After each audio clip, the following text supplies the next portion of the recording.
Bonjour à tous, salut Thierry. Salut Daniel. Alors aujourd'hui, je suis avec Thierry, un de mes amis qui récemment, il y a quelques mois, ça va faire bientôt un an, tu t'es acheté ce beau voilier-là dans lequel on est. Pas un an, 6-8 mois, là, à l'autre fin d'automne passé. Là. C'est ça. Puis aujourd'hui, comme on aime échanger sur toutes sortes de thèmes spirituels ou de développement humain, je lui ai demandé de faire une petite entrevue, un échange de pensée sur le veau d'or, le fameux veau d'or, et en relation avec ça, la liberté, la vérité, le courage et l'amour. Donc, le veau d'or, je fais juste un rappel avant, juste une petite introduction. Oui, quand même, ça va peut-être aider. Ben, c'est ça. Le veau d'or, si on regarde dans la Bible, dans l'Exode 32, la partie de l'Ancien Testament, l'Exode 32, vous allez voir une partie où le veau d'or, c'est lorsque Moïse est parti, a laissé son groupe, il est parti comme leader, et pour aller chercher un appel intérieur, il a été chercher les 10 commandements. Puis, pendant qu'il était parti, le peuple s'est trouvé un petit peu désemparé, sans chef. Il dit, vas-tu revenir? Il ne reviendra pas. Il était inquiet. Comme tu dis, toi, tantôt, on en parlait, il cherchait... à se rassurer, tu sais. Puis il voulait se rassurer. Puis quand c'est pas dans l'invisible qu'on se rassure, donc a priori, ils ont créé quelque chose de matériel qui allait les protéger. Un peu comme toutes nos assurances qu'on peut avoir maintenant aussi, là. Exactement. Ils ont créé quelque chose de matériel à partir de choses précieuses qu'il y avait. Donc, ils ont donné leurs bagues, leurs bracelets, toutes leurs choses en or pour le faire fondre et créer un veau d'or qui allait honorer, adorer. Et nous aussi, on achète toutes sortes de choses, des assurances, des systèmes d'alarme, des protections de droite et de gauche, des téléphones, etc. Avec ce qui nous est précieux, nos billets de banque. Tu sais. C'est ça. Puis ça va au-delà de ça. Même, on peut mettre notre veau d'or dans tout l'amour qu'on a dans certains dirigeants, tout l'amour qu'on a dans certaines entreprises, tout l'amour qu'on adore dans quoi? Dans un diplôme, dans une carrière, dans quelque chose qui nous est cher, qu'on pense que c'est notre veau d'or. On met toute notre énergie, tout notre amour, toute notre vie. Tout ce qui nous est précieux, finalement. Exact. Et tout ce qui nous est précieux, c'est tout ce à quoi on est attaché, finalement. C'est correct, tout ce qu'on peut avoir peut être utile. Ou s'il y a un problème, c'est dès qu'on devient attaché à telle chose, attaché à telle personne, attaché à tel diplôme, attaché à tel honneur ou prestige qu'on a eu, ou attaché à son téléphone cellulaire, peu importe. Là, c'est l'attachement qui crée le problème. Quoi. Donc, on n'est pas libre. On n'est pas libre. D'où le fameux thème qu'on voulait parler aussi, liberté, vérité, courage, amour. La liberté, on n'est plus libre en adorant ce fameux veau d'or. C'est clair que, écoute, c'est pas compliqué. Qui a pas fait l'expérience de s'acheter une nouvelle bébelle? Alors, ça peut être un vélo de montagne, ça peut être un kayak, ça peut être ce qu'on veut. Et puis, tu l'utilises une fois, deux fois, quand tu l'as attaché trois fois. Puis, au bout d'un mois, bon là, il y a le travail qui reprend, il y a d'autres choses à faire.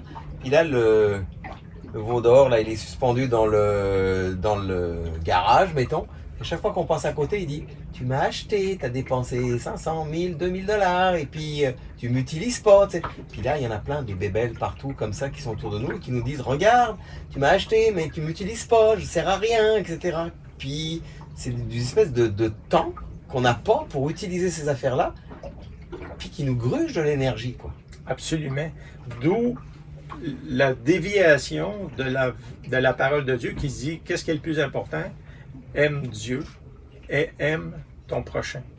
Donc, ce n'est plus de l'amour de Dieu, ce n'est plus l'amour du prochain, c'est l'amour de notre être soi et de quelque chose qu'on s'imagine qui est important.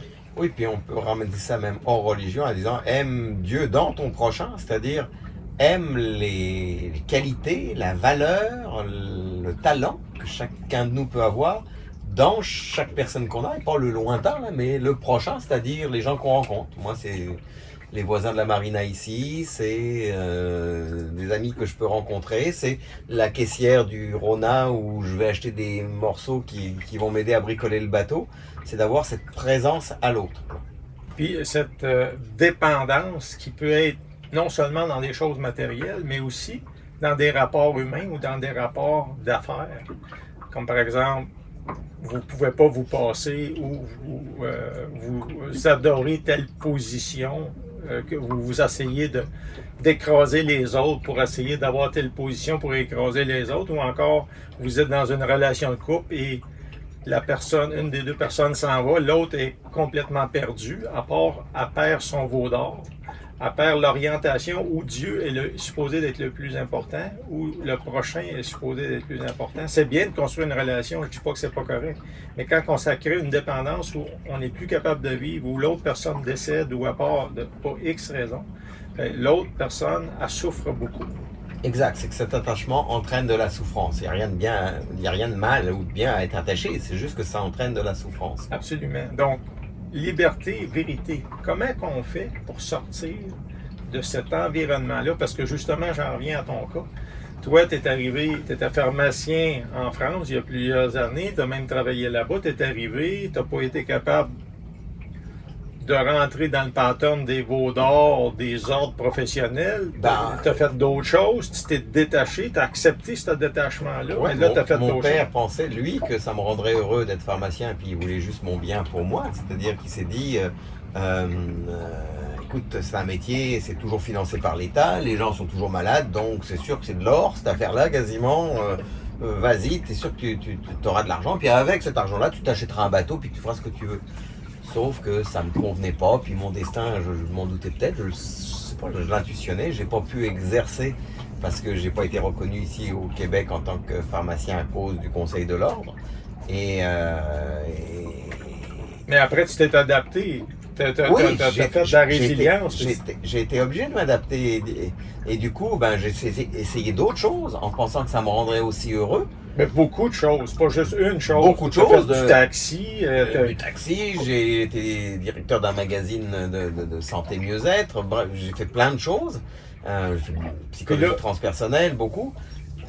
Mais tout ça pour me rendre compte que finalement, ça rend pas plus heureux. À travers ça, à chaque fois, il y avait comme un retour à l'intérieur avec chaque expérience, en me rendant compte que... L'appel intérieur. Oui, t'as dit l'appel ou la paix? Les deux, la paix et l'appel. C'est ça, c'était à la fois ce qui rendait vraiment heureux, c'est de ressentir cette paix profonde à l'intérieur, peu importe les situations, de nouveau travail, nouvelles relations, etc., ou fin de relation, fin de travail, etc. Puis l'appel aussi de suivre qu'est-ce que je sens que j'ai le goût réellement de faire dans ma vie.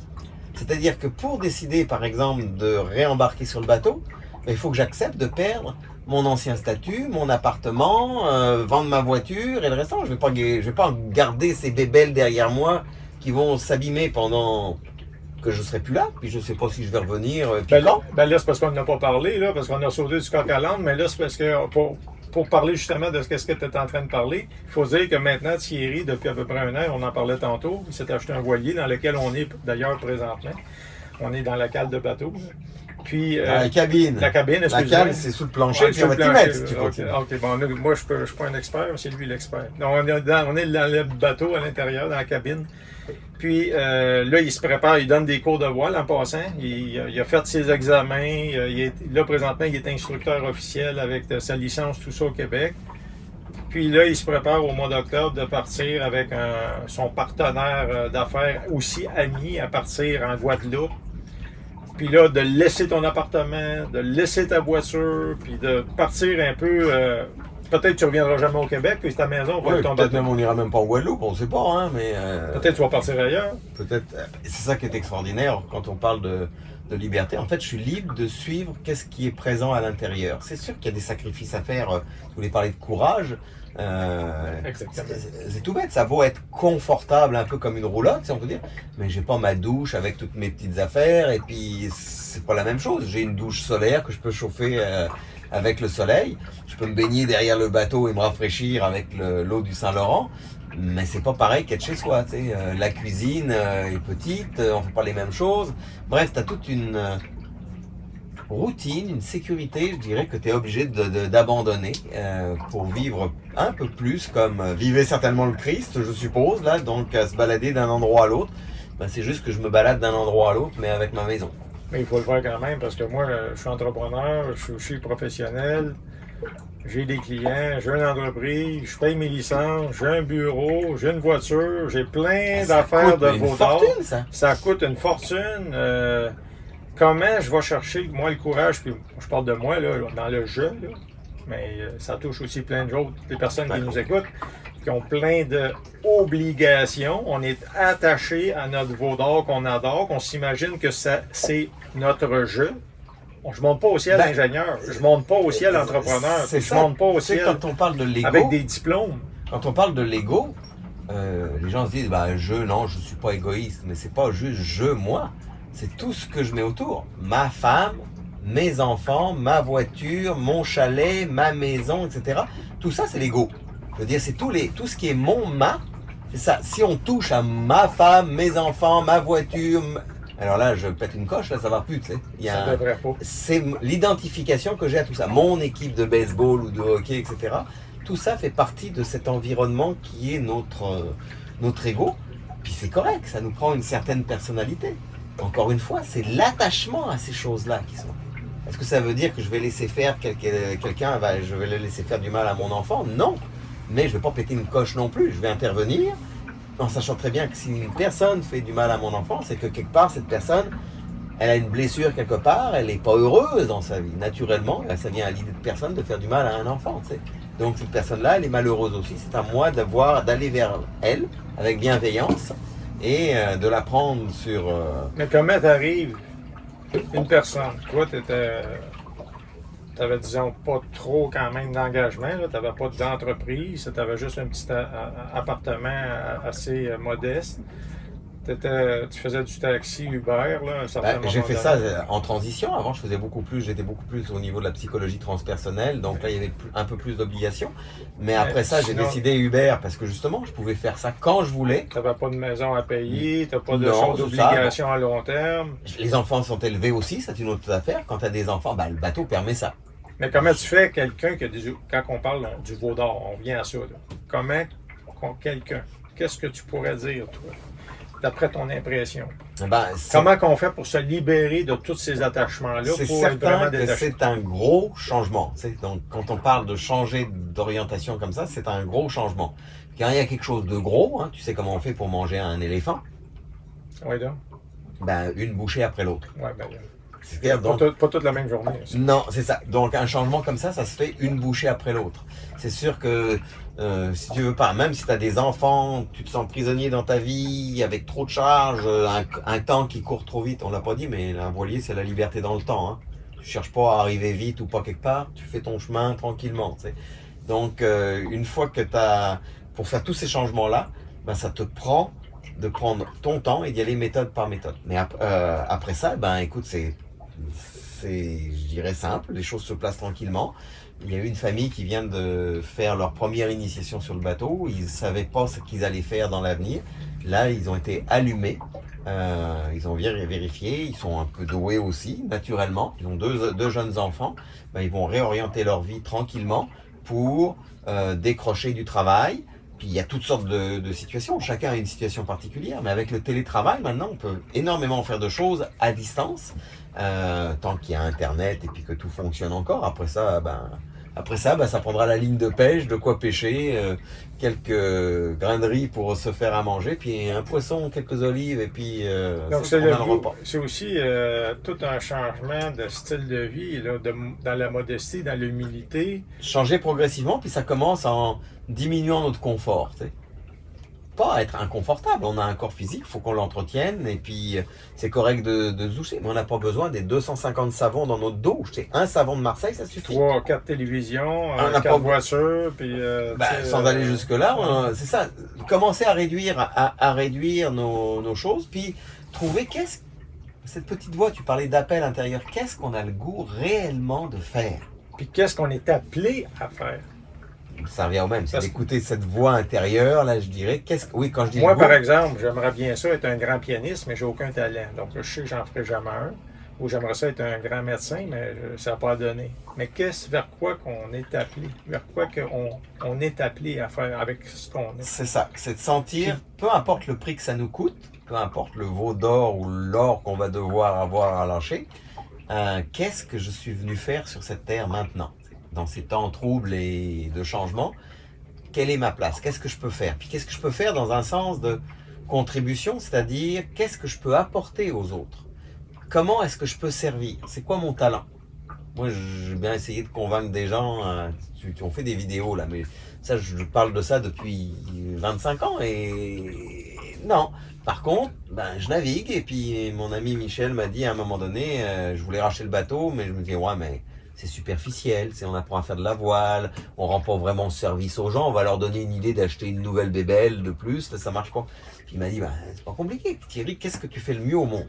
J'ai dit, méditer, prier, puis naviguer. Go, c'est ça, navigue. Puis, effectivement, les gens Qu'est-ce que tu fais le mieux au monde? Qu'est- Là, tu avais ta liste, Exact. tu savais, bon, pourquoi je fais pas ça? Et en ayant ce bateau, tous les jours, 2 jours, il y a des gens qui viennent. Et c'est pas par hasard que ça se présente. On se rencontre là, on navigue ensemble, ils découvrent un milieu, ils découvrent quelque chose d'autre. Puis on parle de choses, des fois de leurs problèmes ou de ce qui se passe, parce que on a le temps. On n'est pas pressé. Un bateau, ça navigue tranquillement. Alors là, ma contribution est faite. Puis là, on en vient au thème de l'amour. Aimer ce que vous faites, puis Oui. donner de l'amour. Donc, c'est pas seulement aimer Dieu puis aimer ton prochain, mais c'est aime-toi toi-même, puis avec qu'est-ce que tu as dans ta passion, dans ton amour, que tu fais bien, que Puis tu c'est sens clair, à l'aise. faire tout ce qu'on fait avec amour ou ne pas le faire. C'est aussi simple que ça. Si tu n'aimes pas ce que tu fais, arrête.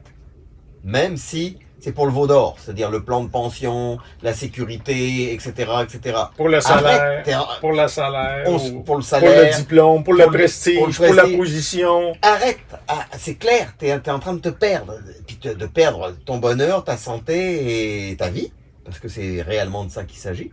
Alors, arrête. Puis alors après, oui, mais qu'est-ce que je fais? T'arrêtes pas tout de suite d'un coup.